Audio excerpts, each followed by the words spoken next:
सवाल पूछो तो चुप्पी, विदेश में पूछो तो निजी मामला। प्रधानमंत्री को अपने बगल में खड़ा करके अमेरिकी राष्ट्रपति न सिर्फ रेसिप्रोकल टैरिफ लगाने के लिए धमका रहे थे, बल्कि हमारे देश के लिए फ्रॉड, अब्यूज और वेस्ट जैसे शब्दों का भी प्रयोग कर रहे थे। If they want to play games with the dollar, then they're going to be hit with a 100% tariff the day they mention that they want to do it, and they will come back and say, we beg you not to do this.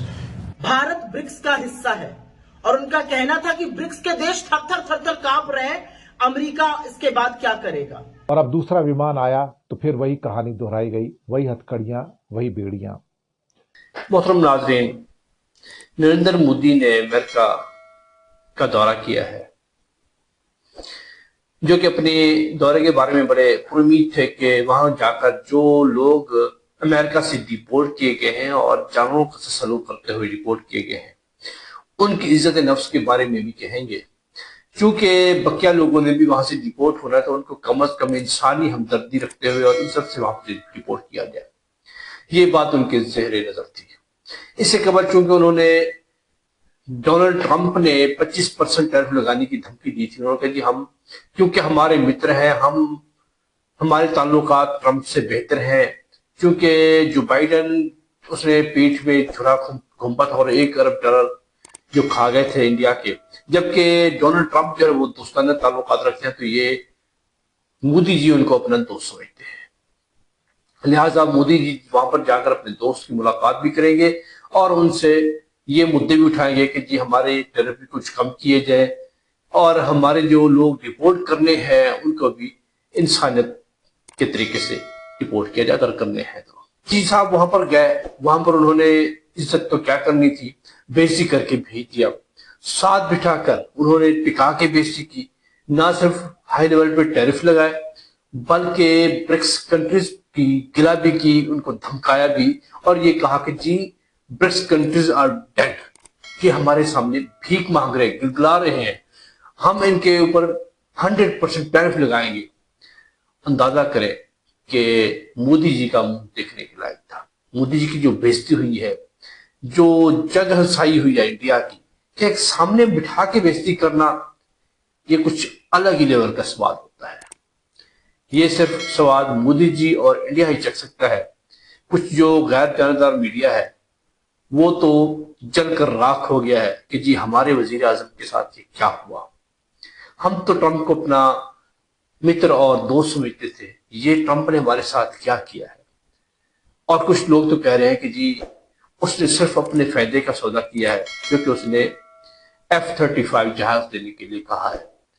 इसमें कोई शक नहीं कि वो steel 5th generation fighter jet हैं, लेकिन इतने महंगे हैं कि अगर इंडिया लेता है तो उसके पैसे नहीं चुका पाएगा, और अगर नहीं लेता तो इसके अलावा उसके पास चारा नहीं है। मतलब ये गुम की हालत है। मोदी जी वहां से बेइज्जती करा के आ गए हैं। ये सब आपको आगे चलकर दिखाएंगे। आगे बढ़ने से पहले आपकी गुजारिश है कि अगर आपने मेरे चैनल को सब्सक्राइब नहीं किया तो ऐसी वीडियो देखने के लिए चैनल को सब्सक्राइब कर लीजिए और वीडियो को लाइक कीजिएगा। आइए देखते हैं। प्रधानमंत्री नरेंद्र मोदी की अमेरिका यात्रा पर राहुल गांधी ने करारा प्रहार किया है। राहुल गांधी के शब्दों में, देश में सवाल पूछो तो चुप्पी, विदेश में पूछो तो निजी मामला। अमेरिका में भी मोदी जी ने अडानी जी के भ्रष्टाचार पर पर्दा डाल दिया। जब मित्र का जेब भरना मोदी जी के लिए राष्ट्र निर्माण है, तब रिश्वतखोरी और देश की संपत्ति को लूटना व्यक्तिगत मामला बन जाता है। गोदी मीडिया आपको सब्जबाग दिखा रहा है, झूठ बोल रहा है कि प्रधानमंत्री नरेंद्र मोदी की अमेरिका यात्रा एक सफल यात्रा थी। अगर आपको उनका झूठ पकड़ना है तो कहीं और नहीं जाना है दोस्तों, भारतीय शेयर बाजार पर निगाह डाल दीजिए। इस वक्त शेयर बाजार में इस वक्त खून की होली हो रही है। आपके सामने बीएसई का सेंसेक्स आप देख सकते हैं, एनएसई का सूचकांक आप देख सकते हैं, तमाम तरफ लालिमा छाई हुई है। और ऐसा क्यों हो रहा है दोस्तों? आखिर बीएसई में हाहाकार क्यों है? एनएसई में इस तरह से हाहाकार क्यों है? क्यों तमाम स्टॉक्स धड़ाम से गिर रहे हैं? क्योंकि अमेरिकी राष्ट्रपति ने प्रधानमंत्री नरेंद्र मोदी की मौजूदगी में एक नहीं कई बार धमकी दी कि हम आप पर जवाबी टैरिफ लगाएंगे। अमेरिकी राष्ट्रपति डोनाल्ड ट्रंप से बार बार चीन के बारे में सवाल पूछा गया था कि भाई अगर आप भारत पर टैरिफ लगाएंगे तो चीन से हम मुकाबला कैसे करेंगे, चीन को कैसे गिराएंगे। तो राष्ट्रपति ट्रंप बार बार कह रहे थे हमारा मकसद चीन को हराना नहीं है, हम सबको साथ लेकर चलना चाहेंगे। यानी कि भारत और चीन के बीच चुनाव को लेकर डोनाल्ड ट्रंप चीन की तरफ झुकते हुए दिखाई दिए। कांग्रेस की प्रवक्ता कह रही हैं कि इससे देश की अस्मिता के साथ समझौता हुआ है। सुनिए क्या कह रही हैं सुप्रिया सुनेत।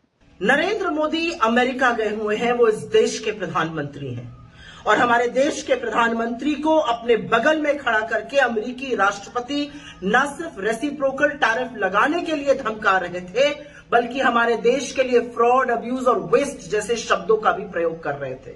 यही नहीं, भारत ब्रिक्स का हिस्सा है और उनका कहना था कि ब्रिक्स के देश थर थर कांप रहे हैं, अमेरिका इसके बाद क्या करेगा।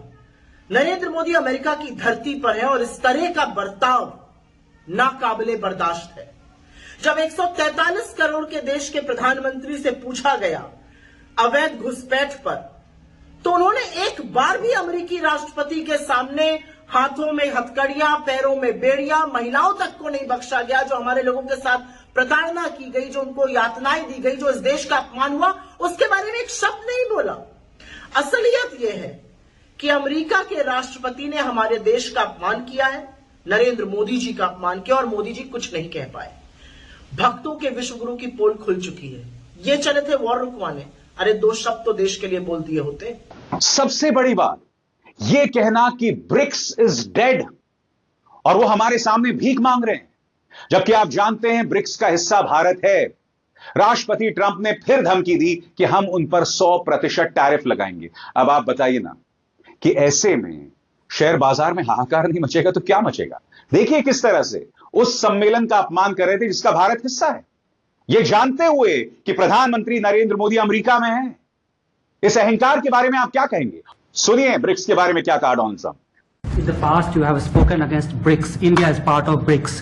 Do you want to dismantle BRICS, or you want to? You want to be part I of don't it? care, but BRICS was put there for a bad purpose, and most of those people they don't even want to talk about it now. They're afraid to talk about it because I told them if they want to play games with the dollar, then they're going to be hit with a 100% tariff the day they mention that they want to do it. And they will come back and say, we beg you not to do this. BRICS is dead since I mentioned that. BRICS died the minute I mentioned that.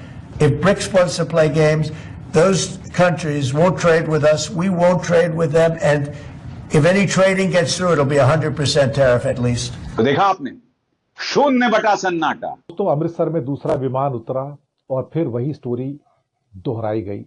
Story वही थी, हथकड़ियां और बेड़ियां।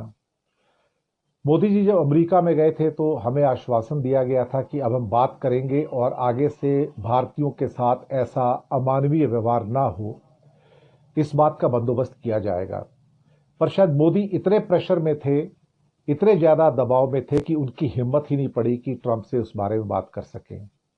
और अब दूसरा विमान आया तो फिर वही कहानी दोहराई गई, वही हथकड़ियां, वही बेड़ियां। सच कहा जाए तो इससे बड़ा अपमान भारतीयों का हो नहीं सकता, जो अपमान पहले विमान के दौरान हुआ और अब फिर से वही स्टोरी दोहराई गई। दुख तो इस बात का है कि हम भारतीयों को अब कीड़े मकोड़ों की तरह ट्रीट किया जा रहा है, जैसे कोई कॉकरोच होते हैं या लावारिस कुत्ते बिल्लियां होते हैं, और उसको ट्रंप अपने जूते के नीचे रौंद कर चलता चला जा रहा है और हम असहाय होकर देख रहे हैं।